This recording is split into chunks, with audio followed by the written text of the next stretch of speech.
Okay, so this is a late model CJ5 tub, and it's the late model of the last generation of the CJ5s. Okay, so you're looking at, I believe, and I'll double check on it. I know this one is an 82, but I'm trying to think the range. I'm pretty sure the range on these is like 80 to 83. Now, with that said, you can put this on a 76 to 79. There are some differences, and if you take a look at our channel, we have some comparison videos. It's pretty cool that we do, comparing frames and tubs and just little things that that make this swap or conversion, if you're doing one, really easy. So take a look at that. This tub is a nice tub. It really is. It's got a lot of potential. It has had some work done on it. It did definitely have bad floorboards at one time, and somebody replaced them. Now, if you look at the lines on those floorboards they were replaced with, they follow pretty close to the factory ones. They're not spot on, but they're close. So they probably were I don't know if they were Omex or if they were Crown or whoever even makes these things. We don't sell new parts or aftermarket. We do a little bit, but not floorboards. It's just not something we ever got into and never cared to get into. So we're really an OEM, and hopefully like all original yard here, and we do everything. And our yard looks empty, but we just moved out of Denver where we only had an acre, which was stuffed. Plus out here we're moving parts like crazy, and so this yard thins out real fast. But anyway, we have 7 acres out here, so all Jeeps. So there's some issues on it. You see it. There's some Bondo in the rear there, the floorboards. And I've kind of beat up on this tub. When I picked it, okay, this tub came out of Arizona. It wasn't a tub, it was a Jeep. We got a hardtop over there for it, that orange one, you probably can see it, and a set of full doors for it. So it's got some cool stuff. That does not come with the tub, but they are available right now. Nobody's bought them yet. But the reason I kind of beat up on it is because when I picked up this Jeep, I seen the floorboards, I seen the Bondo, obviously. I seen the little bit of rust that's coming through in the bottom there, and whatnot. So I really graded this pretty low when I picked it up. And then when I got it stripped and cleaned up, and mind you, I went to Maine last year. I drove to Maine last year from Colorado, and on my way I stopped at about every single Jeep, or let me say every single yard that calls himself a Jeep yard, and there's a lot of them out there, and there are a lot of good yards out there. But anyway, I stopped at all of them and met most of the owners out there, walked their yards, and what I realized last year is, issues that we have here are nothing compared to the issues that the guys in the men and women have in the Midwest, or the East Coast, or even up to the north of us. And a lot of that's due to the fact that Arizona doesn't have a lot of cold weather, so that helps. But in Colorado, we don't use salt on our roads, and neither do they down there. And we buy out of Arizona and Nevada and California and Colorado, and a lot of the state, we buy only out of states that don't have rust or don't use salt on the roads, and that helps us a lot. So we spend a lot more on our Jeeps, and we buy most of them running and driving. This one had a bad tranny in it, so it wasn't driving, but it was running. So that's why I'm giving you a little background. It was I beat up on it and graded it fairly low, and then and we got it peeled, and I'm like, dang, this thing's actually a pretty nice tub for somebody dealing with rust out there. Now, the welds aren't the greatest on those, but they could be cleaned up, or you could even just redo them. They're not bad. There's some okay ones, but grind down some of them down. That one's really bad. That's the one I was kind of thinking. I mean, it's strong, it's fine, but that, and then the bottom, it wasn't really patched right. I'll show you that when I flip it up here in a second. So, I mean, if you left it alone, you would just be asking for it to do it again, because it's just going to trap more junk in the bottom. But if you patch the bottom of it like it should have been, that's one issue obviously with it. Okay, but let's go to the next issue, and then I'll kind of tell you the good things about this thing. So that's the other issue. Now there's no rust. As I flip it up here in a minute, you'll see there's no rust on the underside of that. So it wasn't a hole of rust. My guess is they probably backed into something or somebody hit them, and a light hit, obviously, because it didn't mess the corner up there. It's just right there, or punctured it. Maybe they punctured or something. That was where the gas can was, or that was where the spare tire was. They had a spare tire mount on it. So maybe they pushed that, and that just kind of caved it in there. So somebody at one time fixed that with Bondo and did a terrible job. But it's there. So that's one of the things. Let's see here. Mom's calling. I'll have to call her back. And then the other thing are these little spots here. Okay, so that one hasn't come through yet, but it's definitely starting to. So that would need a little bit of attention there.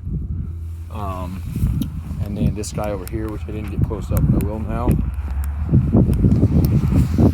It's that little guy there. So same thing. These are kind of starting to bleed through. It hasn't come through yet, but that little guy right there has. So okay, so that's the bad on it. Now everything else is spot. I mean, it's like, I would say A+, and it's unfortunate that those are some of the issues it has, because for us, because we get a premium for clean tubs, but people get nice things out of it. I mean, they don't have to do a lot of work. So this tub will be knocked off. You'll definitely have a chance to save quite a bit of money, and anybody on the East Coast that's dealing with terrible rust problems, this is probably a grade A to them.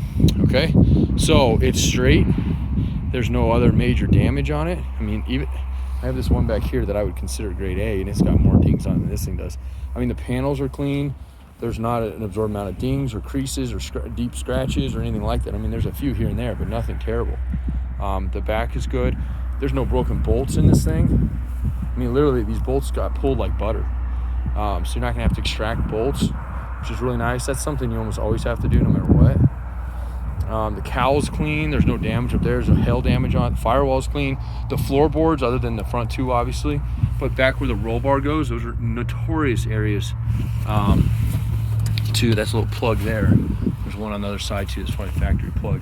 But those are notorious areas to rot out on these things, and this one doesn't have it. And the same thing back here. This area here is super common. Let's see if I can get better lighting on that. Super common to rust out in these areas here. They just like to trap moisture, and they're always are rotted out. Even on really clean Jeeps that we've got in before, that we're like, oh, this thing's amazing, it's beautiful, and we pop those roll bars and boom, there's a rust spot there. So if you're buying a Jeep, don't ever just think the rust free. There's no rust, especially if it's on the East Coast or Midwest, because I guarantee it's hidden somewhere. But these are areas that we like to look at when we buy a Jeep, because we know our intention is to part the whole thing out and get good parts out of it. So torque boxes, there's one here, and then there's the matching one down here. Okay, and then you got right above your gas tank, this one and this one. And then you got this guy, and this guy, okay? And then that guy, and that guy, okay? Those are really important on a tub, in our opinion, because when you go to do this swap from yours, those areas take the longest time or most modification to fix, okay? Those are what mounts this tub to your frame or to a frame. So, I know there's some nice tubs out there that have issues in those areas, and we get them sometimes, and that's just what you have to deal with. But in this case, if you wanted to take this tub and bolt it right onto your frame, you could. I mean, it's that easy. Okay, so very, very important in my opinion. The other area that to look for, if you're looking at any Jeep out there for rust, obviously your Jeep's not gonna be on its side, but you're gonna look right in the wheel well, and you're gonna look right at the back of this torque box, okay? That's where that roll bar mounts. And I don't know, the lighting's kind of hard there, but the roll bar mounts there, and it's really easy to start seeing rust bleed through areas like this. And you can kind of see a little bit down here in this one, and this is another area to look at. But again, that's salvageable. Everything on this thing, well, all of it is. Same thing on this side. So that's another common area to look for if you're, if that's that. So one more spot, and this is the spot I was telling you about down here. They didn't do this right. This is the panel. They see got these, let's see, make sure that's lit enough. You see how there's no filler here? Something needs to be put down here, because if not, this is just gonna continue to rot itself out. You're gonna trap stuff up in here, especially if you're Midwest, East Coast, or if maybe you're just on the beach somewhere. Those areas, you're gonna trap sand. This thing is just gonna rot itself right back out. So panel on the top side wasn't done the best, but it's usable, and those panels are definitely usable, and they're nice panels. But the bottom needs to be done right, in my opinion. But do as you may.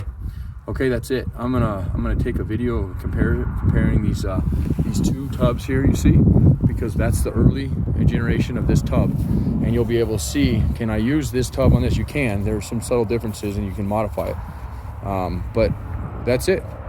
We appreciate you taking the time and watching this long, lengthy video. Thank you. 303-666-9020, jeepsunlimited.net. That's our website. You can view this tub and others like it. And sales@jeepsunlimited.net. Yeah, sales@jeepsunlimited.net. You can email us there, okay?